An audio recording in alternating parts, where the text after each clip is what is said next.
Still addicted to these. So good.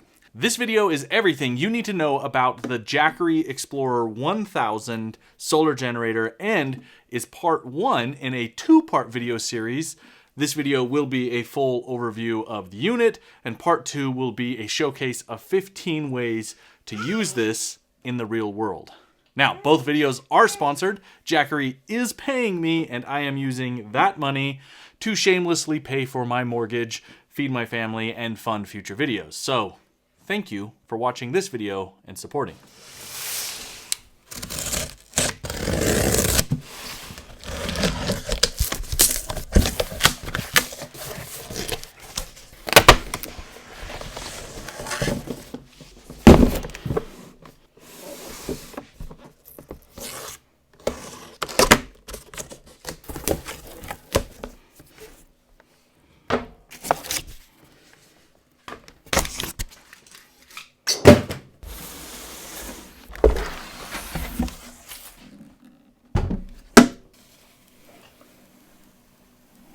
Meet the Jackery Explorer 1000 version 2. This is a much anticipated upgrade to the version 1 of this solar generator that I reviewed in like 2020. This V2 is built around a lithium iron phosphate battery, making it stronger, faster, and smaller than its predecessor. Solar generators like this Explorer 1000 V2 have become a household appliance, so whether you're using it for camping, a backup battery for outages, or portable power tools, keeping one of these handy will prove worthwhile. At 18% smaller than the version 1, this Explorer 1000 V2 is 12.87 inches wide, 8.82 inches deep, and 9.27 inches tall, with the handle down. Because Jackery did right by us and got rid of their weird pentagon design profile, and they gave us an easy to pack rectilinear design with the V2, something that we have been asking for the last 4+ years. Thanks to the LiFePO 4 batteries, the Explorer 1000 V2 weighs in just about the same as the V1 at just shy of 24 pounds. Upgrading to LiFePO 4 batteries means more than just dimensional improvements. The upgraded battery chemistry gives an operating temperature between 14 degrees Fahrenheit and 113 degrees Fahrenheit, meaning it's perfect for running portable heaters or air conditioners. The improved battery technology unlocks fast charging with Jackery's emergency charging mode, which can be activated via the Jackery app. This will take the charge input from around 360 watts to a maximum of 1500 watts via the bypass charge mode. Speaking of batteries, packed into this box are 1070 watt hours via the 30.4 amp hour and 25.2 volt battery. So to my Ohm's law friends, the math checks out. And yet, another benefit of the LiFePO 4 batteries is the lifespan. At 4,000 charge cycles, this battery will only show 30% wear, leaving 780 watt hours. But just to illustrate what 4,000 charge cycles looks like, if you charged and drained this battery every day, it would take 10 years to hit 4,000 cycles. 10 years. Nora agrees, if you could hear her. This is a directional mic, but she's yapping over there. But 10 years of daily use, and the battery will only shed 30% of its original capacity. Okay, let's get into ports. Starting with inputs. On the right side, over here, are 3 inputs. A traditional 100 to 120 volt 15 amp input, and 2 8mm DC, which are 12 to 16 volts, and 8 amp max inputs, when charging with only one of them. Combined, they are a 16 to 60 volt and 10.5 amp max with a maximum available input of 400 watts. Now, to the face of the unit. The Jackery Explorer 1000 V2 is broken into 5 sections. Starting at my top right is the 12 volt 10 amp carport output. Jackery, because I know you are watching this, for those of us who want to run our diesel heaters off of these using this port, we need at least 15 amps for the glow plug to start up. Please, please, please add 15 amps on future versions. Okay, in this same section is the main power button.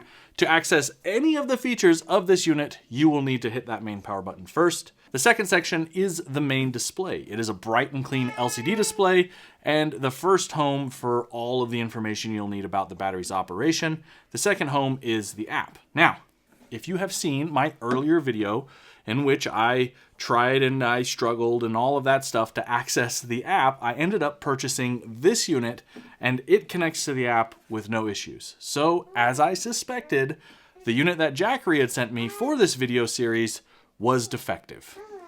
Okay, the third section is the light, and I'm happy to see that Jackery upgraded the light on these products to a diffused LED. The old halogen was not worth it and something I considered a gimmick on their older units. Finally, however, it adds value and practicality to this whole battery. Now, the LED light has 3 light modes. High mode, accessed by pressing the button one time. Again, make sure that the main power button is active before using this feature, or any of the features on the face of the battery. Low light mode is accessed by pressing the button 2 times, and SOS mode by pressing the button 3 times. To turn the light off without cycling through all of the modes, you just press and hold and the light will turn off. For the fourth section, we'll start at the bottom, your bottom left, my bottom right. This is the DC and USB section. To use the 12-volt car port or any of the USB ports, you need to hit the DC button in this section, but only after turning on the main power, like everything else. The Explorer 1000 V2 has 3 USB ports, 2 USB-C and 1 USB-A. The topmost USB-C is a 30-watt USB-C and is perfect for tablets, small laptops, phones, and cameras. The second USB-C is a 100-watt and great for larger laptops, drone batteries, and like a Starlink. The third port is a USB-A and is 18 watts. This feels more like a legacy port and is included for anything you still may be using that is, I don't know, using USB-A to charge. And the fifth and final section is the AC section with 3 120-volt 60 hertz ports and a 1500-watt inverter. This section is the powerhouse of this power station. Just a quick example of everything you can run off this battery. I did this in my garage to show how hard it is to hit that 1500-watt threshold. All right, if you camp a lot, like I camp a lot, especially in weather like what's going on outside right now, an electric blanket like this that runs off a 12-volt, hey, ow, blinded me, that's a really bright light. This will be your best friend. The trick is sleep on top of it when you're camping, not under it, or get 2 of them, but this only has one 12-volt, so yeah, sleep on top of it. And that way it acts like a heated seat, but for a heated bed. And these are only like, I don't know, 30 bucks on Amazon. Worth it. All right, so that's going. How much are we drawing now? Right around 100 watts, 80, 90, 97. So we'll say 100 watts. Now it gets fun. Okay, how can I do this and keep all of my fingers? That's the question. So I've got a radial sander, I have a disc grinder, and then I've got a jigsaw. All of which should draw quite a bit. So let's start with plugging them in.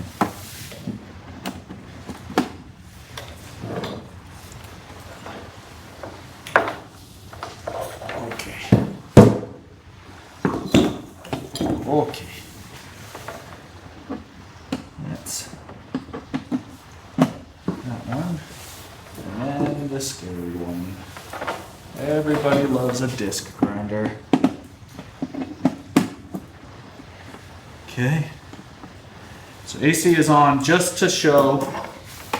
We're going to get the cable out of the way here. There's no blade on this, so that's at least good news.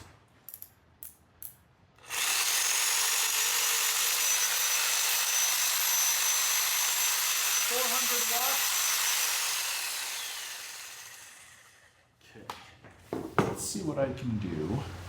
I brought out some tape, and we're gonna get risky. We're gonna get super risky.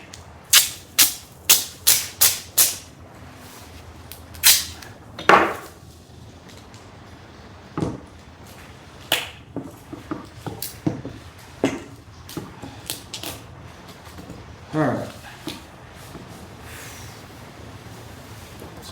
I think I'll manhandle this one because, you know, we want to keep our fingers. So this guy, it's just a... So also 400 watts. Now, the inverter shouldn't count anything from the DC side because it doesn't have to invert DC to DC. So that's all of the USB-Cs, everything, the nice heated blanket, which is getting warm.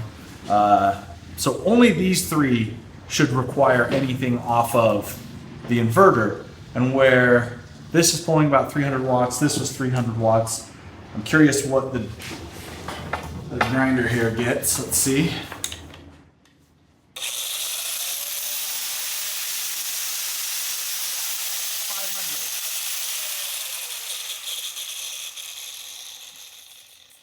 So we should be able to run all of this simultaneously off of this one battery. So let's see how we could do that. This is dumb. I love being dumb. That's what the internet's for, right? Go be dumb.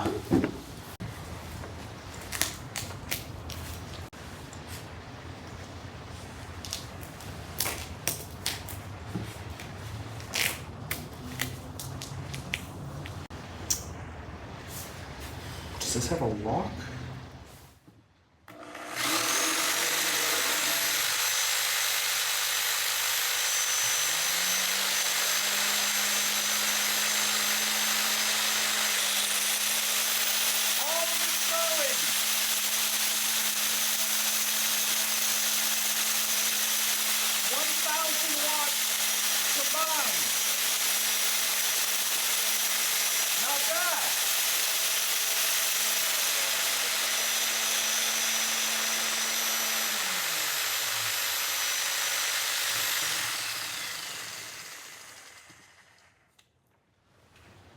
$1,000 watts combined. So that means those three, they are each pulling about 300 watts each, you know, because that gets us to 900 and then 100 watts from what's going on all over here. And it just ran just fine.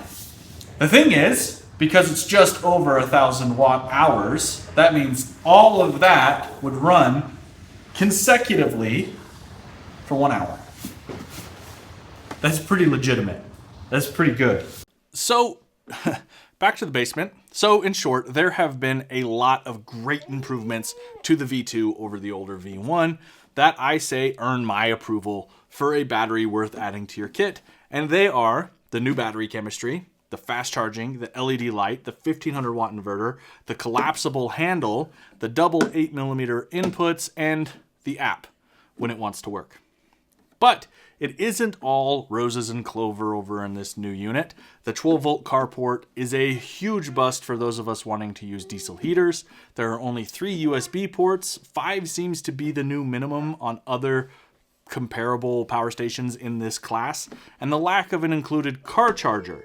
If you plan to charge via your vehicle's 12-volt carport, you will need to purchase the correct cable from Jackery, which is another $30.